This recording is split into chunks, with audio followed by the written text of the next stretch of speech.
Recently Tisha আপা কিন্তু অনেক বেশি উদার হয়ে গেছে। সে কিন্তু আখি আর আকাশ ভাইকে নিয়ে একটা পোস্ট শেয়ার করেছে তার পেজ মার্জিয়া তিশাতে। ভাবা যায় আমাদের তিশা আপা শেষমেশ আখিকে নিয়ে পোস্ট শেয়ার করলো।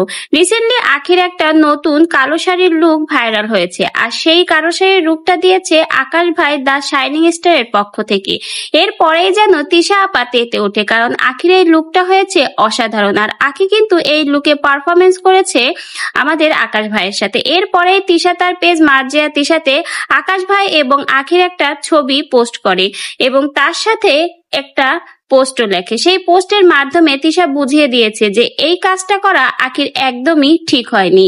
আখি যে আকাশ ভাইয়ের সাথে কালো শাড়ি পরে বিভিন্ন পোজ নিয়ে ভিডিও করেছে, এটা দেখেই যেন এই পোস্টটা লিখেছে তিশা আপা। তিশা যে কোনোভাবে আখির এই পারফরমেন্সটা পছন্দ করেনি সেটা কিন্তু তিশা তার পোস্টের মাধ্যমে বুঝিয়ে দিল। তাহলে চলুন আমরা সেই পোস্টটা পড়ে নিই। যতই ভাই বোন হোক ভাই, তাদের কি এটা করা ঠিক হয়েছে?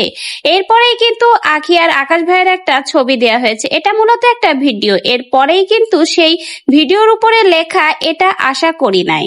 তাহলে বুঝুন আখি আর আকাশ ভাইয়ের এই পারফরমেন্সটা যে তিশা পছন্দ করেনি সেটাই কিন্তু তিশা তার পোস্টের মাধ্যমে বুঝিয়ে দিল। আর এই ভিডিওটাই তিশা তার পেজ মার্জিয়া তিশা থেকে আখির উদ্দেশ্যে শেয়ার করেছে। তাহলে শেষমেশ আবারও আখিকে খোঁচা দিল আমাদের তিশা আপা। এখন দেখা যাক আখি কি পাল্টা প্রতিক্রিয়া করে।